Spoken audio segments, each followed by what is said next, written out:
আসসালামু আলাইকুম, স্বাগত জানাচ্ছি চ্যানেলের সংবাদে। আমি রিদিতা রেজা। শুরুতেই জানিয়ে দিচ্ছি ফ্রেশ ৮টা ময়দাসূচি সংবাদ শিরোনাম। ব্যাংককের প্রধান উপদেষ্টা প্রফেসর ইউনূস ও ভারতের প্রধানমন্ত্রী নরেন্দ্র মোদীর বৈঠক, শেখ হাসিনাকে ফেরত পাঠানো, সীমান্ত হত্যা, পানি বন্টন সহ বিভিন্ন ইস্যুতে আলোচনা। রোহিঙ্গা সংকটের সমাধান না হলে জটিলতা আরও বাড়বে, থাইল্যান্ডে বিমস্টেক শীর্ষ সম্মেলনে প্রধান উপদেষ্টা, প্রয়োজনীয় সংস্কার শেষে নির্বাচন মন্তব্য।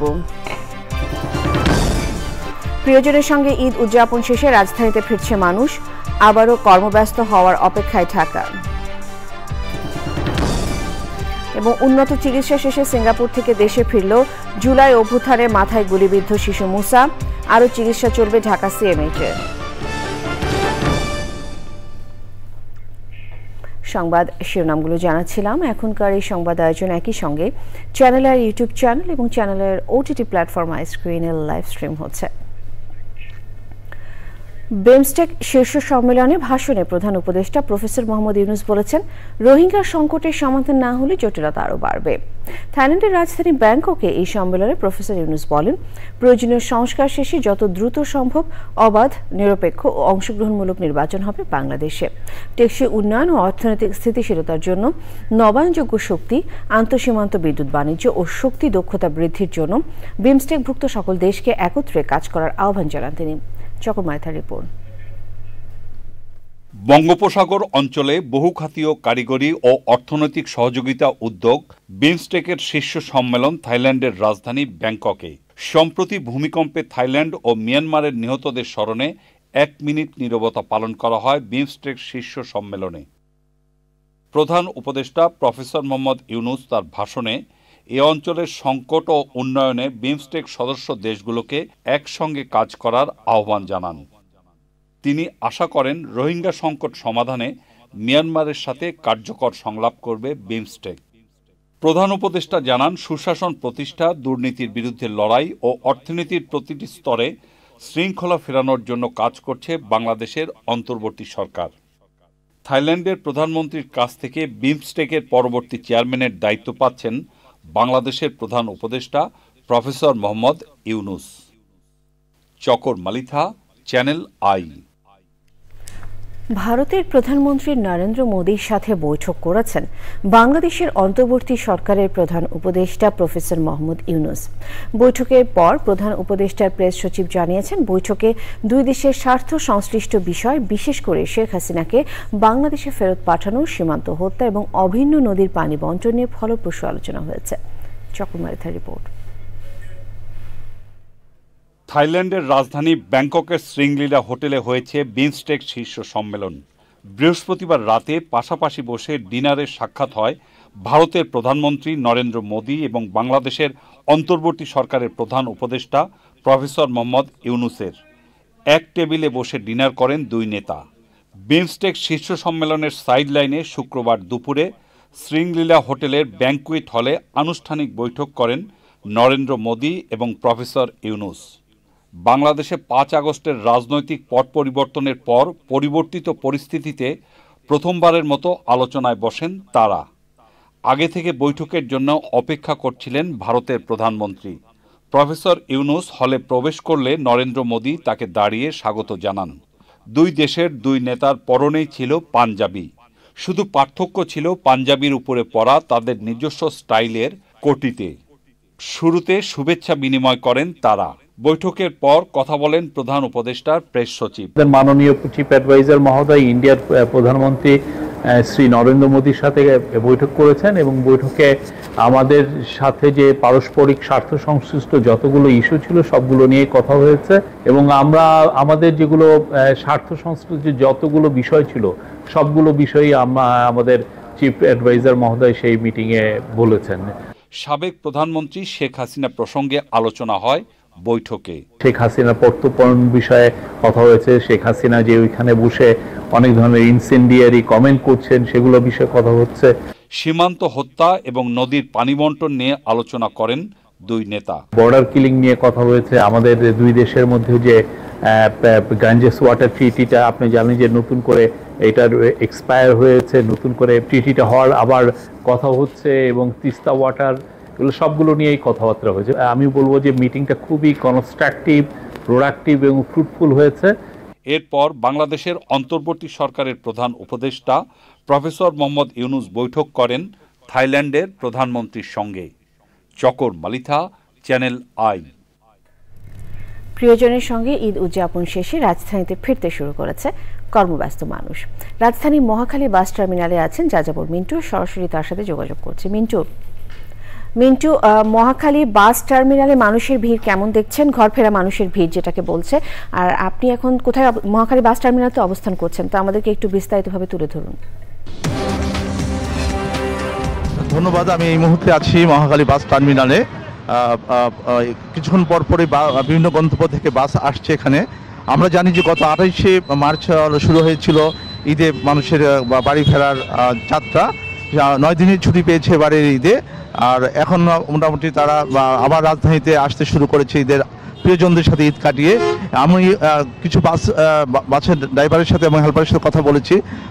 প্রতিটা বাসে আসছে হলো ফুল যাত্রী নিয়ে আর কি, এবং তারা বলছেন যে তারা যেখান থেকে যে গন্তব্য থেকে আসছেন সেখানে মোটামুটি যাত্রীদের একটু চাপ আছে। এই মুহূর্তে আমরা একজন প্যাসেঞ্জারের সাথে কথা বলবো। আপনি কোথা থেকে এসেছেন? টাঙ্গাইল থেকে আসছি। কখন রওনা দিয়েছিলেন আপনি? রওনা দিয়েছি তো প্রায় এখন কটা বাজে? ওই তো মানে 12টা দিয়ে। না, ঝামেলা হয় নাই। বাস ভাড়া কি বেশি নিয়েছেন? না, বাস ভাড়া বেশি নেই, যা ভাড়া ন্যায্য তাই নিয়েছে। জি। ভিড় ওই জায়গায় অনেক ভিড় আছে, অবশ্য অনেক ভিড়, একটা পর একটা ছাড়তেছে, এই করতেছে। আমরা যে কথা শুনছিলাম যে যারা গন্তব্য থেকে ঢাকায় আসছেন অনেকে ফিরছেন কর্মজীবী মানুষ, কারণ আমরা জানি রবিবার থেকে আবার সেই রাজধানী তার চিরচেনা অবয়বে ফিরে আসবে। যে কথা বলছিলেন যে তারা যেখান থেকে আসছেন, যে গন্তব্য থেকে আসছেন, সেখানে এখনো যাত্রীদের ভিড় আছে, কারণ সবাই আস্তে আস্তে এই ঈদের আমেজ কাটিয়ে ছুটি কাটিয়ে তার রাজধানী থেকে ফিরে যাচ্ছে। এই ছিল আমার কাছে সর্বশেষ। ধন্যবাদ আপনাকে মিন্টু। দলগত বিবেচনায় নয়, সব ধরনের শিল্পীদেরকে নিয়ে সবাইকে সুযোগ করে দেওয়ার চেষ্টা করবে সবার আগে বাংলাদেশ, এমন মন্তব্য করেছেন সবার আগে বাংলাদেশের কোষাধ্যক্ষ সুলতান সালাউদ্দিন টুকু। সকালে মানিক মিয়া অ্যাভিনিউতে কনসার্ট স্থান পরিদর্শন করে তিনি বলেন, বাংলাদেশ ও বাংলাদেশের শিল্পীদের ব্র্যান্ডিংয়ের লক্ষ্যে স্বাধীনতা কনসার্টের আয়োজন হচ্ছে। বাংলাদেশি শিল্পী ও সাংস্কৃতিক ঐতিহ্য নতুন প্রজন্মের কাছে তুলে ধরাই মূল লক্ষ্য বলে তিনি জানান। কনসার্টের নিরাপত্তার কথা চিন্তা করে এবার পুরো এলাকা সিসিটিভির আওতায় আনা হবে বলেও জানান সুলতান সালাউদ্দিন টুকু। যাদের প্রতিভা রয়েছে, এই প্রতিভাগুলি আমরা মানুষের সামনে তুলে ধরতে চাই এবং আমাদের সাংস্কৃতিক কৃষ্টি কালচার নিয়ে আমরাই পথ চলতে চাই এবং নতুন প্রজন্মের কাছে আমাদের যে সাংস্কৃতিক ঐতিহ্য সেটি আমরা তুলে ধরতে চাই। উন্নত চিকিৎসা শেষে সিঙ্গাপুর থেকে দেশে ফিরেছেন বৈষম্য বিরোধী ছাত্র আন্দোলন চলাকালে মাথায় গুলিবিদ্ধ 7 বছরের মুসা। বৃহস্পতিবার রাতে সিঙ্গাপুর এয়ারলাইন্সের একটি ফ্লাইটে হযরত শাহজালাল আন্তর্জাতিক বিমানবন্দরে পৌঁছানোর পর সেখান থেকে তাকে সরাসরি ঢাকা সিএমএইচে নিয়ে যাওয়া হয়। চকরমালিথা রিপোর্ট। 2024 সালের 19শে জুলাই বৈষম্য বিরোধী ছাত্র আন্দোলনের সময় রামপুরায় বাসার নিচে দাদির সাথে মাথায় গুলিবিদ্ধ হয় 7 বছরের মুসা। শিশুটি বাংলাদেশের বিভিন্ন হাসপাতালের আইসিইউতে লাইফ সাপোর্টে ছিল দীর্ঘদিন। চিকিৎসকদের পরামর্শে গত বছরের 22শে অক্টোবর এয়ার অ্যাম্বুলেন্সে উন্নত চিকিৎসার জন্য মুসাকে সিঙ্গাপুরে পাঠানো হয়। সিঙ্গাপুরের ন্যাশনাল ইউনিভার্সিটি হাসপাতালে মুসার চিকিৎসা হয় দীর্ঘদিন। ধীরে ধীরে সুস্থ হয়ে ওঠে শিশু মুসা। চিকিৎসা শেষে বৃহস্পতিবার রাতে সিঙ্গাপুর এয়ারলাইন্সের একটি ফ্লাইটে হজরত শাহজালাল আন্তর্জাতিক বিমানবন্দরে এসে পৌঁছালে হুইল চেয়ারে করে নামানো হয় তাকে।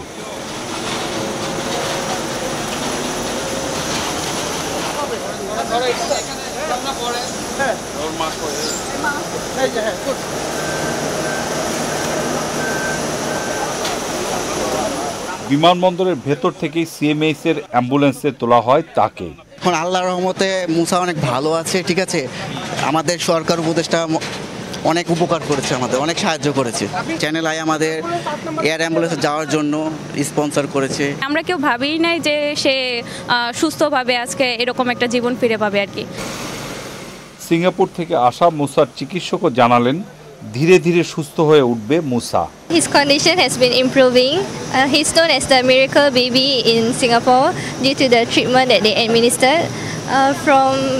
Currently he's able to respond to you via handshakes and all.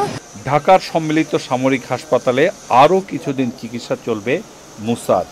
ছাত্র জনতার অভ্যুত্থানে আহত গুলিবিদ্ধ মুসাকে লাইফ সাপোর্টে থাকা অবস্থায় এয়ার অ্যাম্বুলেন্সে করে চ্যানেল আইর সহযোগিতায় পাঠানো হয় সিঙ্গাপুরে। প্রায় 6 মাস পর উন্নত চিকিৎসা শেষে দেশে ফিরলেন ছোট্ট শিশু মুসা। চকর মালিথা, চ্যানেল আই, হজরত শাহজালাল আন্তর্জাতিক বিমানবন্দর, ঢাকা। সময় হলো বিরতি নেবার। বিরতির পর আরো সংবাদের সাথে জানিয়ে ফিরব। এ মাসে শুরু টাইগারদের আন্তর্জাতিক ক্রিকেটের ব্যস্ত সূচি। 2027 মার্চ পর্যন্ত 18 টেস্ট, 32টি করে ওয়ানডে এবং টি20 ম্যাচ।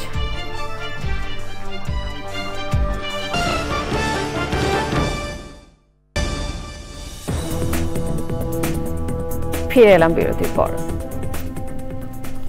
উদ্বোধন হয়েছে 1.5 বছর আগে, এরপরও চালু হয়নি ঝিনাইদহের কোটচাঁদপুর উপজেলা স্বাস্থ্য কমপ্লেক্সের 5 তলা বিশিষ্ট নতুন ভবন। দীর্ঘদিন অরক্ষিত থাকায় চুরি হচ্ছে ভবনের গুরুত্বপূর্ণ সামগ্রী, আর ব্যবহার না হওয়ায় নষ্ট হচ্ছে মূল্যবান যন্ত্রাংশ। নতুন ভবন চালু না হওয়ায় পুরাতন ভবনে শয্যাসহ নানান সংকটের চরম ভোগান্তি পোহাচ্ছেন রোগীরা। স্বাস্থ্য বিভাগ বলছে প্রশাসনিক অনুমোদন না পাওয়ায় ভবন চালু করা যাচ্ছে না। ঝিনাইদহ থেকে শেখ সেলিমের পাঠানো তথ্য ভিডিওচিত্রে আলমুকসিদের রিপোর্ট। 5 তলা বিশিষ্ট নতুন ভবনের ফাঁকা কক্ষে জমেছে ধুলাবালি, চুরি হয়ে যাচ্ছে আসবাবপত্র, টিভি ও পানির ট্যাপ সহ গুরুত্বপূর্ণ সামগ্রী। ফাঁকা কক্ষে বসেছে মাদকের আড্ডা, ফ্যানের খাঁচায় বাসা বেঁধেছে পাখি, আর ব্যবহার না হওয়ায় নষ্ট হয়ে যাচ্ছে স্বাস্থ্য কমপ্লেক্সের নতুন ভবনের গুরুত্বপূর্ণ যন্ত্রাংশ। 2023 সালের অক্টোবরে তড়িঘড়ি করে উদ্বোধন করা হয় অসম্পূর্ণ ভবনটি, তবে তা চালু না হওয়ায় পুরাতন ভবনে নানান সংকটে ভোগান্তি পোহাচ্ছেন রোগীরা। তার উপর রয়েছে চিকিৎসক সহ জনবল সংকট। এত টাকা খরচ করে যে তৈরি করা হয়েছে, অথচ এখানে কোনো রোগী নেই, অথচ পুরাতন বিল্ডিং এ রোগী ধরে না, ওখানে সিট পাওয়া যায় না। বিল্ডিং এ কোনো ভালো ডাক্তার নেই, কোনোটা ভালো ইয়ে নেই, এত দামি দামি জিনিস এসে চুরি হয়ে যাচ্ছে। এত বড় একটা বিল্ডিং, এটা কোনো ডাক্তার ফাক্তার কিছু নেই। এই ধরনের সকালবেলা আইসি মেয়ে দুটো নিয়ে, দাঁতের ডাক্তার দেখাবো আর চোখের ডাক্তার। যদি হাসপাতালটা চালু হয় তাহলে আমাদের এলাকার লোকজনের জন্য খুবই সুবিধা এবং একটু উন্নত মানের সেবা পাই। এই যে কোনো কিছু হইলে হুট করে যশোরে, খুলনা রেফার করা, এগুলো থেকে অন্তত মানুষ এই সুবিধাগুলো পাবে। স্বাস্থ্য বিভাগ বলছে প্রশাসনিক অনুমোদন না পাওয়ায় ভবনটি চালু করা যাচ্ছে না, তবে এ নিয়ে কাজ করছেন তারা। প্রশাসনিক অনুমোদন আমাদের এখনো পাইনি, পালি পরে আমরা যত দ্রুত কাজ করা যায়। জনগণের সেবাটা তো আসলে আমাদের মুখ্য উদ্দেশ্য। আমরা চাই যে আসলে জনগণের সেবা পাক এবং দ্রুত চালু হোক। আমরা প্রশাসনিক অনুমোদন মানে নেওয়ার জন্য মন্ত্রণালয়ে পাঠাইছি, মন্ত্রণালয় থেকে প্রশাসনিক অনুমোদন হয়ে আসলেই আমরা চালু করতে পারবো। হাসপাতাল কর্তৃপক্ষের তথ্য মতে প্রতিদিন গড়ে ওই হাসপাতালে আউটডোর ও ইনডোরে চিকিৎসা সেবা নিচ্ছেন 600 থেকে 650 রোগী। আল মুকসিদ, চ্যানেল আই। গাজায় ফিলিস্তিনিদের আশ্রয় নেওয়া 3টি স্কুলে ইসরায়েলি হামলায় 33 জন নিহত হয়েছেন। বৃহস্পতিবার এই হামলা চালায় ইসরায়েল, এতে শতাধিক ফিলিস্তিনি আহত হয়েছে। বিভিন্ন গণমাধ্যম জানিয়েছে নিহতদের মধ্যে দার আল আরকাম স্কুলে হামলায় 18 শিশু সহ 29 জন নিহত ও শতাধিক আহত হন। গাজার স্বাস্থ্য মন্ত্রণালয় জানিয়েছে ইসরায়েলি হামলা এখন পর্যন্ত 50,523 ফিলিস্তিনি নিহত হয়েছে। এছাড়া লেবাননের দক্ষিণাঞ্চলে একটি বাড়িতে ইসরায়েলি যুদ্ধ বিমান থেকে চালানো বোমা হামলায় 3 জন নিহত হয়েছে।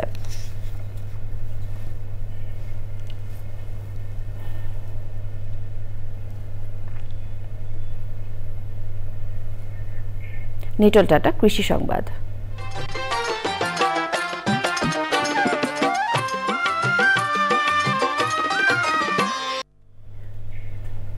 কিশোরগঞ্জের হাওরের চরাঞ্চলে এবারও ভুট্টার ভালো ফলন হয়েছে।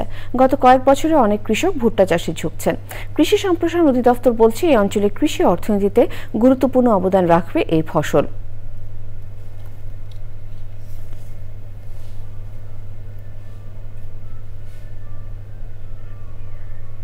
প্রকৃতি সংবাদ।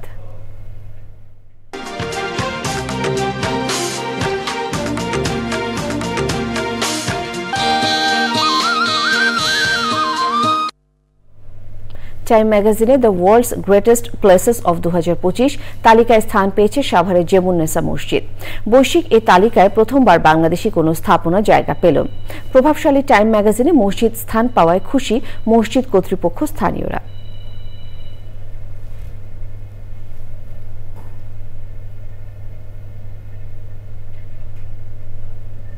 খেলার খবর।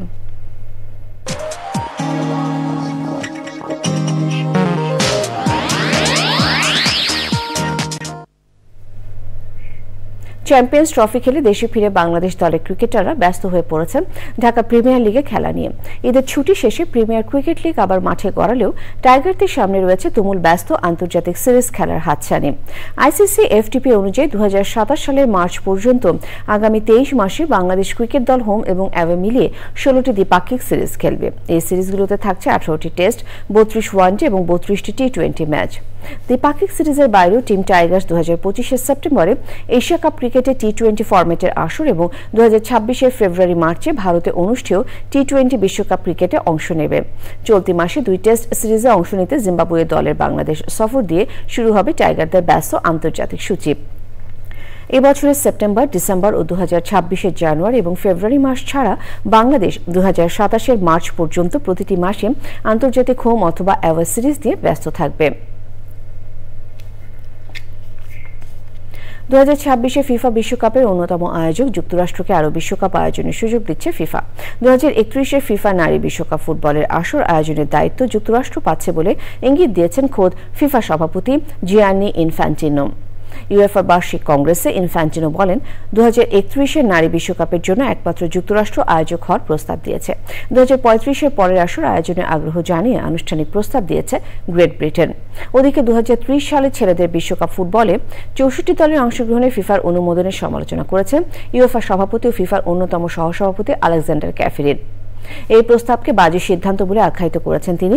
ক্যাফেরিন জানিয়েছেন, রাশিয়া ইউক্রেনের বিরোধ পুরোপুরি নিষ্পত্তি না হওয়া পর্যন্ত রুশ ক্লাবগুলোর উপর ইউএফার নিষেধাজ্ঞা বলবৎ থাকবে।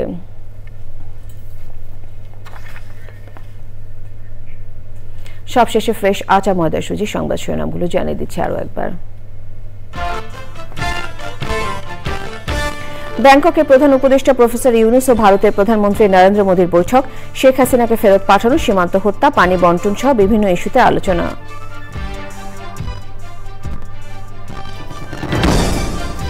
রোহিঙ্গা সংকটের সমাধান না হলে জটিলতা আরও বাড়বে। থাইল্যান্ডের বিমস্টেক শীর্ষ সম্মেলনের প্রধান উপদেষ্টা। প্রয়োজনীয় সংস্কার শেষে নির্বাচন, মন্তব্য। প্রিয়জনের সঙ্গে ঈদ উদযাপন শেষে রাজধানীতে ফিরছে মানুষ, আবারও কর্মব্যস্ত হওয়ার অপেক্ষায় ঢাকা। এবং উন্নত চিকিৎসা শেষে সিঙ্গাপুর থেকে দেশে ফিরল জুলাই অভ্যুত্থানে মাথায় গুলিবিদ্ধ শিশু মুসা। আরও চিকিৎসা চলবে ঢাকা সিএমএইচে।